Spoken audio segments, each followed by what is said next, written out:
This presentation was originally developed by Melissa Schultz, who's the Chief Student Enrollment Officer, and Mhm. by Heather Swanson, the Assistant Director of Financial Aid. But Lisa and I made some modifications for the presentation today. So the first thing we wanted to talk about was FAFSA, because all of these student programs that you've probably heard about, Reconnect and Achievement, they require the completion of FAFSA. Last year, the federal government mandated a new FAFSA, and even though it wasn't even completed and there were a bunch of known issues with it, they went ahead and rolled it out anyways. So it did cause some discouragement and some delays with our students, as you can see here. Um, Mhm. I'm not going to read every point because I know you guys can read, but we'll go ahead and so just know that this was a requirement and it caused delays, frustrations for students. So that's kind of how we went into the year. Um, Mm. and there is no such thing as free community college, but it is of tremendous benefit for the students that qualify. So when we're looking at the community college guarantee, we're primarily looking at students that are looking for an associate's or a certificate. Most most of these are right out of college or they just received their GED. So it covers the resident rate of tuition up for up to 3 years. Students that are Pell eligible, they can get another $1,000 for tuition gap, books, and then for some living expenses. And then those who transfer to a four-year institution could be also eligible for Michigan Achievement, which the community college guarantee kind of replaced achievement at community colleges. If you go to four-year, they're still eligible for Michigan Achievement. At least if I'm saying Mm. any of these things wrong, just jump in and correct me. You're So doing great. in order to receive it, though, there are requirements. So probably the biggest thing on this list that's a barrier is full-time enrollment, because there are many students that have the need to work and it's very difficult to go to school full-time and hold like a consistent job, especially if they need to work full-time. So you can see the other requirements here. They have to complete FAFSA. They have to be a 23, 24 or further grad going forward. Um, when we have been having these discussions, it also came out that there's been a 17% increase, about 1,000 students that are attending college for the first time. So that's actually really encouraging because those are students that previously probably couldn't afford to come to college at all. But just the fact that the community college guarantee for a lot of students only covers tuition and fees, that still leaves, paying for books and paying for transportation and food. And you'll see later on that, we'll see how that's impacting students as we go on in the presentation. But because it is resident rate tuition, if about half of those first-time students are out of district, so there's a $61 gap um, between in-district and out-of-district. So for those out-of-district students, they're looking at a gap of about $730 just in tuition before looking at, the other books and lab expenses, equipment that they need, things like that.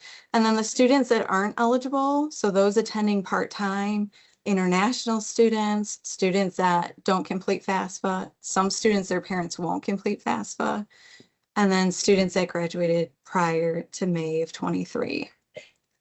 Do you have any questions on that so far? I do have one question regarding the students who are not within the district or area.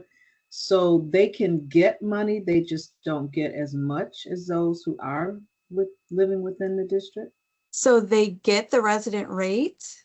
Mhm. It's just they are charged the non resident tuition. So they get the same amount, but their schooling costs more because they live out of district. Does that make sense? Yeah, it does. Yeah. Okay. So for some reason, I didn't think they were eligible to receive any money, but they do, they can receive money. It's just Yes, not they can. enough. Yep. Okay. Yep. Mhm. Okay. With the Michigan Reconnect, so this is geared more towards returning and older students. Right now, if students apply right now, as long as they're 21 or older, and they haven't received a degree yet, they should be able to qualify for Reconnect. But starting, if they haven't applied by December 31st of this year, and you're under the age of 25, once we get past December 31st, they won't be able to apply for Reconnect until they're 25. Hmm. So it started as that, as 25 and older for a limited period of time. They decreased the age to 21, but next spring it'll be going back up to 25, and the cutoff for applying is December 31st for those under 25. So you can see here, there's no minimum credits required, but they have to pass 12 credits per year. Which in some ways is good because it gives them flexibility. But on the other hand, this only pays tuition and fees for up to 4 years. So if you're only taking 1 or 2 credits, by the time you get to the end of those 4 years, well, I mean, you have to pass 12 credits per year, but if you're just doing the bare minimum, you're probably not going to be able to graduate with a 2-year degree at the end of those 4 years. You might be able to Hmm. get a certificate, but because of that, they might have one class left at the end of that 4 years, but they're not going to get any more funding from the state. So that is a barrier. Mhm. Um, Can I just jump in super quick? I just want to say yes. the just to kind of add on to that, the Reconnect started kind of post COVID after they implemented this short time Futures for Frontliners program that kind of worked like this. And after our winter semester, we're coming up on that first group of students that are hitting that 4 years. And we're kind of starting to look at data to see of those students, how many are already graduated or on track to graduate within that 4 years. And there's a lot of work to do. Mhm. There's a lot of students who are not close to getting that associate degrees. And so we are expecting, starting in spring, summer, and going into next year, that we're going to have a lot of students that have been relying on this funding for 4 years. And they're maybe one class, maybe one semester, maybe several classes away from graduating, and their funding will be cut off. And so that is something that we're expecting this upcoming year. And what is the typical credit requirement to graduate with an associate's degree? Typically, it's right around 60 credit hours. 60. Yeah, so that would just be 48 credit hours if they did 12 for Yeah. 4 years. Okay. Any other questions? Thanks, Lisa. Not for me. All right. So this kind of gets us to why we still need private scholarships. So as we've kind of talked about, there are some gaps. So this has some information on there from prior fiscal years. I'll send out the slide deck so you guys can take a look at this and look at it more closely later. But it gives some statistics on fiscal year 23 grads. So that fiscal year ended, was that June 30th of 23? Is that right, Lisa? 24. 24. Okay. So we already talked about the out-of-district students having a tuition gap to cover. The international students are not eligible for Pell or state grants. And I'll tell you, some of those international students, it's really is heartbreaking because they have to have a sponsor to come here, but a lot of times it's like an aunt or an uncle, a cousin. And then if anything kind of happens in their financial situation or their family back home, like we've had people that the government just decided that they wanted their mom's, uh, the building where the mom's business was and closed down the building. Mm. And so then, they're in a foreign country. They don't know a lot of people. They have limited hours they can work. And now they're in a pinch where they just don't know how they're going to pay for college. So, Mm. anyways, and then the total cost of attendance, which we'll get to in a second. When the state looks at total cost of attendance. They're also looking at books, housing, transportation, and then of course there are other basic needs like food, emergency needs, technology, childcare. We were talking with Heather the other day and she said that, there's so many students that in like the high school setting, the school provides a laptop for them and then they get here and they don't have that equipment and they can't afford to pay for that equipment. So then they're like, well, what do I do now? So we'll go ahead and look at. So this is from Michigan Leap, and it has like a sample cost and a couple scenarios here. I did want to let you guys know that how your scholarship is currently set up, that it's not. So in this scenario 1, if the donor award only covers tuition and fees and it's not refundable, it's actually deducted before any kind of state aid. So it's like a wash. They're getting our money instead of the state's. So in the scenario 2, where the community college guarantee comes in, and then the donor award kind of sits on top of that, and it can help with covering some of that gap that's needed. It could be used in the bookstore. It could be refunded if needed. In this scenario, you can see they're showing like a sample tuition, fees, books and supplies, housing and food and other expenses for a total of around 15,000.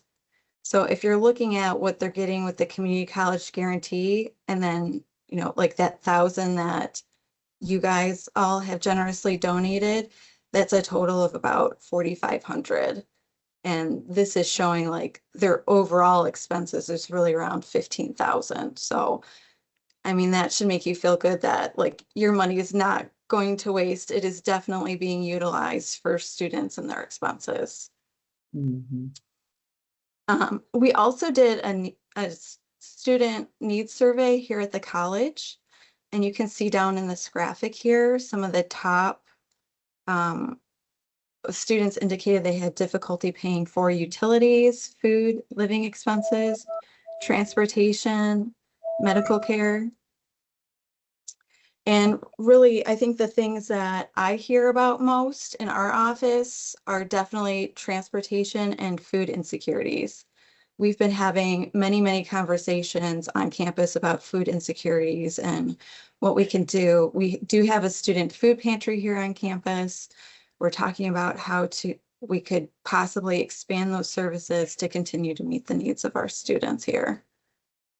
And then go ahead. I'm sorry. I just kind of trying to clear things in my head. So with the awards that they get from us, does it go towards tuition, or who decides how it's to be used?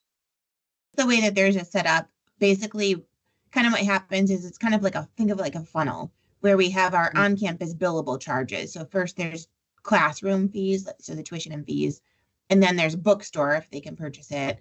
And then there is the refund that students can use, and that's technology and food and housing.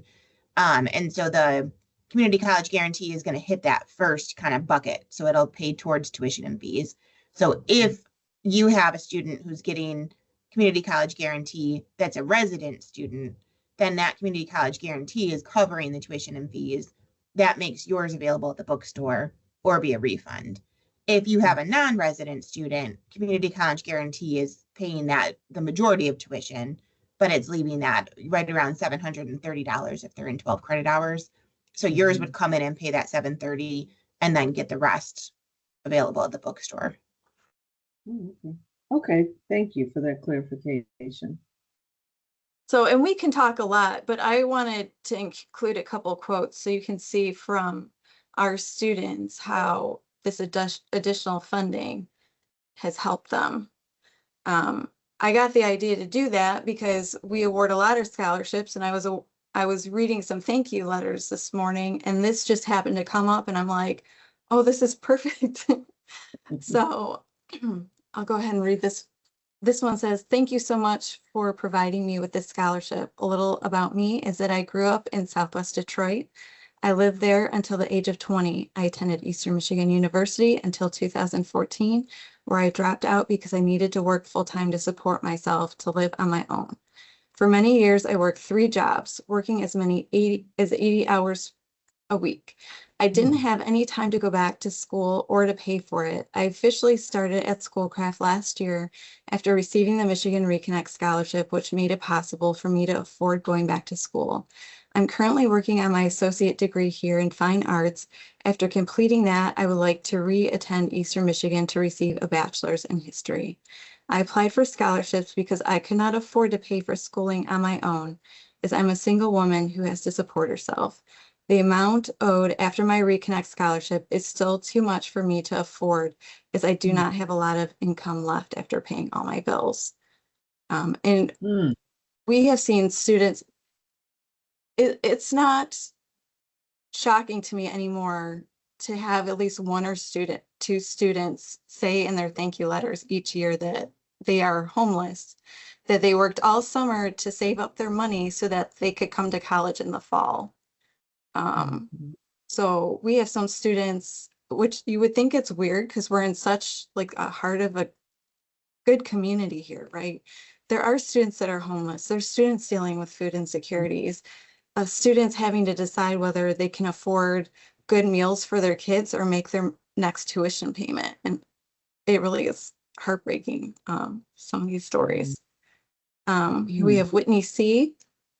I'm so grateful that I benefit from the Michigan Reconnect program, which pays for my tuition at Schoolcraft. However, culinary school has a lot of additional expenses. I have spent well over $1,000 out of pocket for added expenses such as textbooks, uniforms, and equipment. Additionally, I pay $600 a month for a caregiver to look after my children on the days that I'm in class and my husband is at the office. Childcare is by far the greatest expense incurred during my studies, but I know that completing this program will be worth it. I know that I am incredibly privileged to be in this position to pursue my dream, especially with 2 young children at home. Nevertheless, the incidental expenses that arise can seem daunting at times. That's why I am so grateful for financial help, for any financial help I receive. Thank you so much for your contribution and investment in my future. I will not forget the help you offered. And then one more, if you don't mind. Sure. So this is from James P.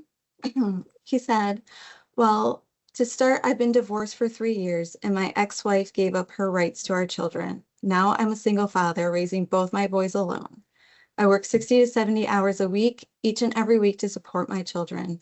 I try every day to put myself in a better position in life to be a better example for my children. Having said that, I've inquired about a promotion at my current job, and they told me if I went to school and obtained a degree, it would be a possibility. So now I'm in school and working towards that goal of mechanical engineering degree. I applied for financial aid because there's no way I could afford it on my own. As I stated above, I'm a single parent raising both my boys full time. It's a struggle week to week, but we seem to just make it by. This scholarship will give me the opportunity to continue my path to a degree and ultimately a promotion within my current company and help me provide a better life for my kids. So That's wonderful. And, I can go through and there's like story after story after story. I mean, yes, the kids right out of high school, this is an awesome benefit for them. These students later in life that are coming back to retrain, enter the workforce for the first time, or, they've been working but never received a degree and they're trying to advance at work. Like there's so many stories, like story after story like this. So this is just a little snippet of that. And I hope that it inspires you guys a little bit because I know it really inspires me to keep doing the hard work to make sure we're getting these students awarded.